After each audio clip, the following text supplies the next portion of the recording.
In order to do research in these regions, we have to have come to the point of actually having intercourse with the beings of the spiritual world in a quite simple, natural way, as we have with our fellows on earth.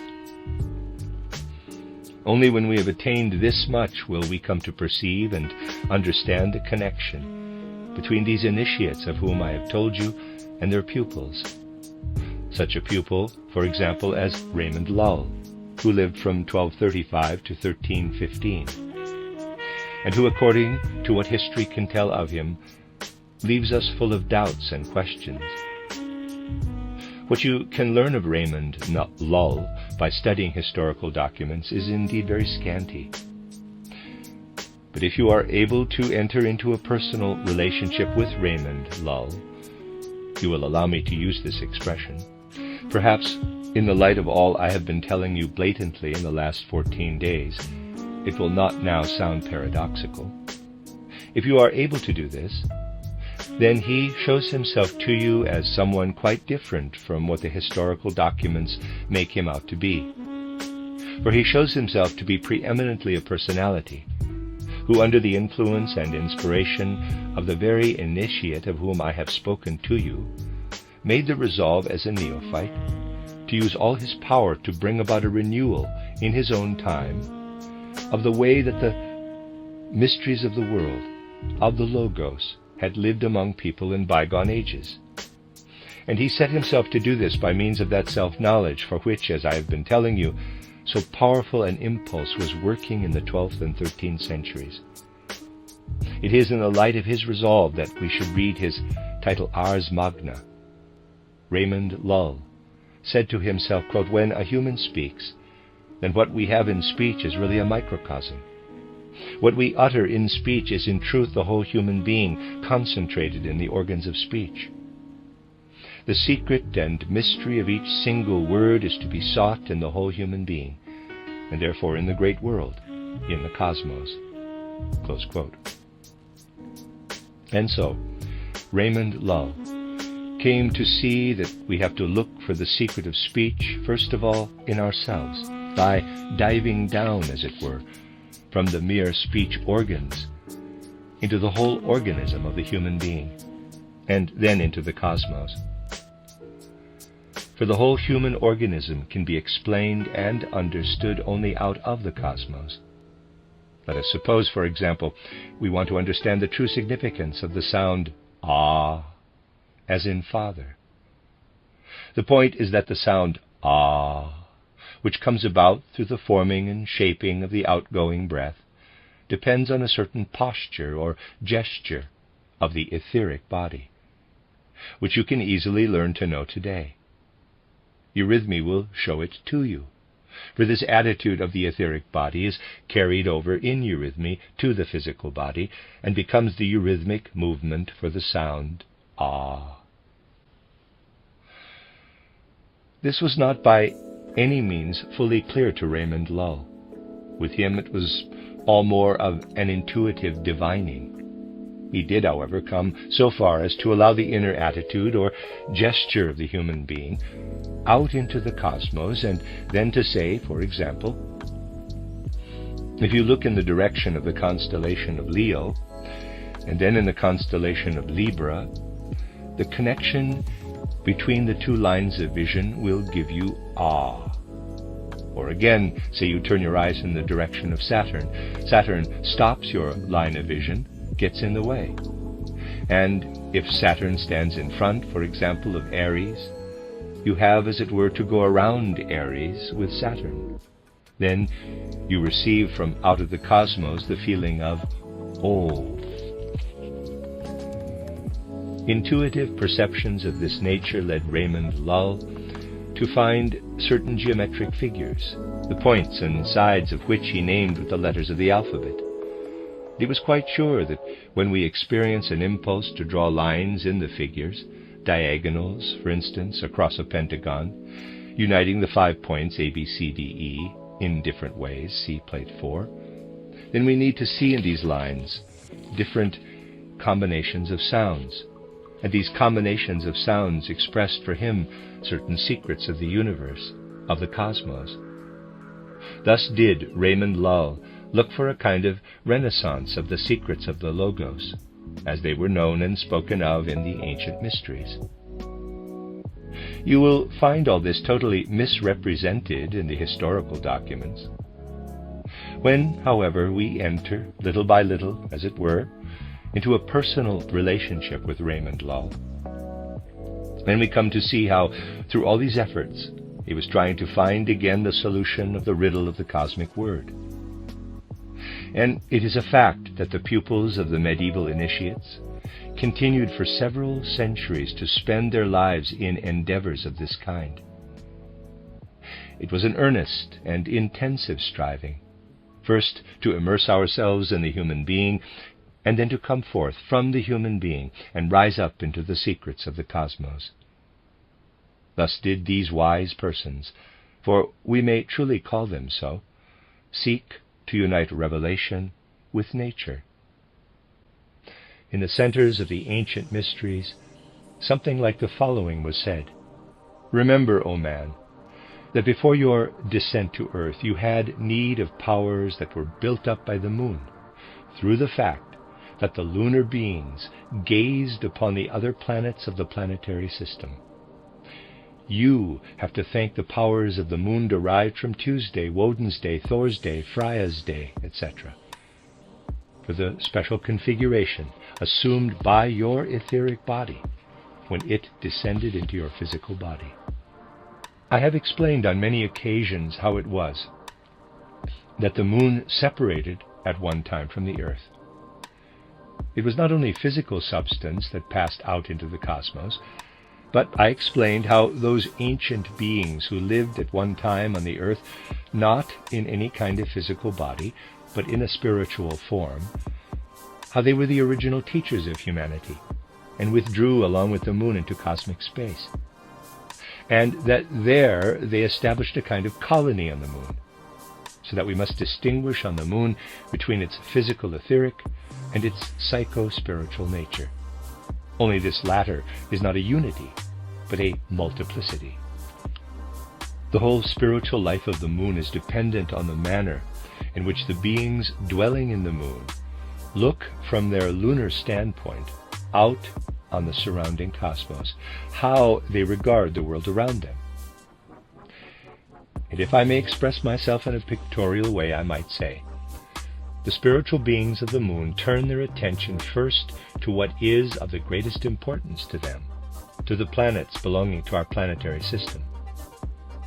Everything that takes place in the moon, by which we receive in the right way the forces necessary for the forming of our etheric body, depends on the results of observations arrived at by those beings, living, as one might say, in the moon, and observing it from the planets of our surrounding planetary system, Mercury, Sun, Moon, etc. This was a knowledge that existed in certain of the mysteries, an ancient knowledge preserved in certain of the oracles of the mysteries, held that the constellations in the mutual movements of our planetary system were observed from the moon, and that, in accordance with these movements, the deeds of the beings of the moon were determined. Stress was laid on this by those who regarded the moon as the point from which, in a certain way, universal connections, having to do with the formation of the human etheric body, were determined. And these forces of the moon came to be associated in human consciousness with the forces of the other planets. We see this in the names of the days of the week, how moon equals Monday, and how the moon in its observation has to do with Mars or Tuesday, with Mercury or Woden on Woden's Day, Wednesday, with Jupiter or Thor on Thor's Day, Thursday, with Venus or Freya on Freya's Day, Friday, with Saturn on Saturn's Day, Saturday, and with the Sun itself, which does not work directly with its forces on the etheric body, but is reflected indirectly from the moon on Sunday. So we come to associate what was perceived from the moon with that which entered our consciousness regarding the relationship of the planets to different parts of time. Thus, on one side, we have the rhythmic progression of the moon in periods of light and darkness around the Earth. On the other side, we have the impression made on human consciousness by the whole sequence of the planets and their courses. The mysteries added this to what had already been given out. Because certain moon beings could gaze on Mars, we were enabled to organize within our etheric bodies the capacity for speech. Because these beings were able to gaze on Mercury, we acquired what enabled us to construct within our etheric body the aptitude for movement. If people desire to speak in accordance with these mysteries of the moon at the present time, it is possible to give expression to them in an entirely different form. This can be done by means of eurythmy. Eurythmy develops out of speech.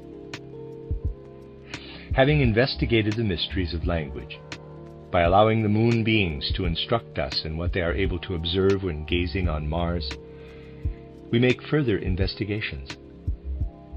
We then notice how what we investigate changes, if after having directed our observation to Mars, we direct it to Mercury.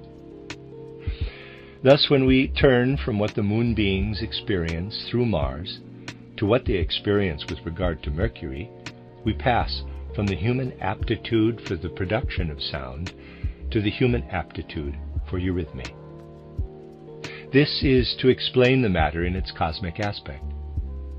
What pours into us as the capacity for acquiring wisdom comes to us through the experiences the moon beings have with respect to Jupiter.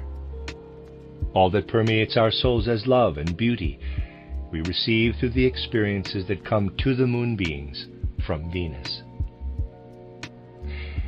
The experiences that come to the moon beings through their observations of Saturn impart to the human etheric bodies their inner warmth of soul, and that from which we must be preserved, what must be repulsed, as it were, by us, so that the construction of our etheric body is not disturbed immediately before its descent to earth, is what comes to us from the sun. Thus, those things come from the sun, or rather from this contemplation of the sun, against which we must be shielded by protecting powers, so that we may become beings cut off and enclosed within our etheric bodies. In this way, we learn to know what takes place on the moon. In this way, we also learn how the human etheric body is formed, how it is constructed when someone comes down from pre-earthly into earthly existence. The things just described are those connected with the mysteries of the moon. It is possible to speak of such things today. In certain of the ancient mysteries, they were not only described, but experienced, truly experienced. They were experienced in such a way that what is written below was not only known, but inwardly felt. See Plate 11. Monday, Tuesday's speech. Wednesday, movement. Thursday, love, beauty. Saturday, inner warmth of soul. Sunday, protective forces. Through initiation into the mysteries, of which I spoke in the last lecture, individuals could rise above mere sight by the eyes and hearing by the ears, as these are known in earthly conditions. They could free themselves from the body. They could withdraw from the physical body and live only in the etheric body. But when living thus in the etheric body, we lived with all those things of which I have just been speaking. We then lived with speech, not as formed by the larynx, but as the speech that resounds in Mars as universal language. We moved in accordance with the way Mercury controls movements in the cosmos, not with feet and limbs, but in the sense in which Mercury guides the movements of human beings.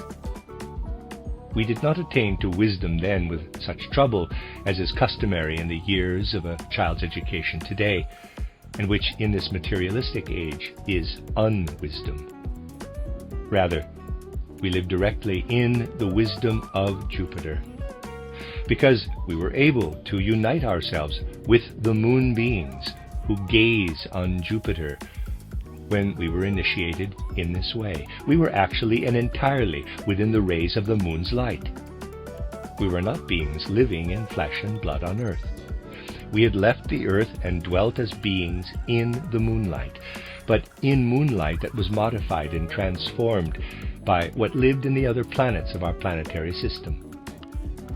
During the periods of spiritual observation, someone living in such mysteries was a being of light of the moon. This must not be taken in the symbolic sense, or thought of as in any way abstract, but just as someone is aware of reality when he goes on a journey, say to Basel and back. So one was conscious of the reality about them when they had approached the moon beings through the ceremonies of initiation. And individuals knew that they had left their physical body for a time, and with their psychic and spiritual nature had entered the light sphere of the moon, that they had been clothed with a body of light.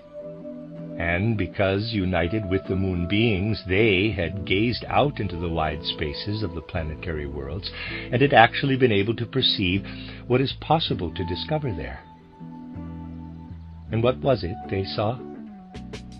The principal thing they saw other things too, was that the forces coming from the sun beings have nothing to do with the formation of the human etheric body. In observing the sun, they beheld something that was disruptive to the etheric body. And they knew that none of the forces proceeding from the etheric body could be acceptable to the sun, but that such forces must proceed from the higher members of human nature, from the ego and the astral body. The sun forces could work only on these. Thus they knew that one did not look to the sun for the human etheric body, but rather to the planets. They looked to the sun for the human astral body, and especially for the ego. But they realized that for the whole inner power of the ego, one must turn to the sun.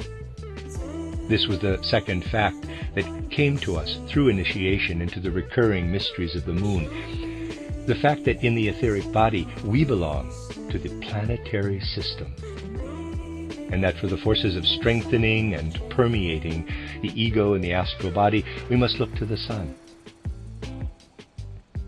This was the second fact that came to us through initiation into the recurring mysteries of the moon.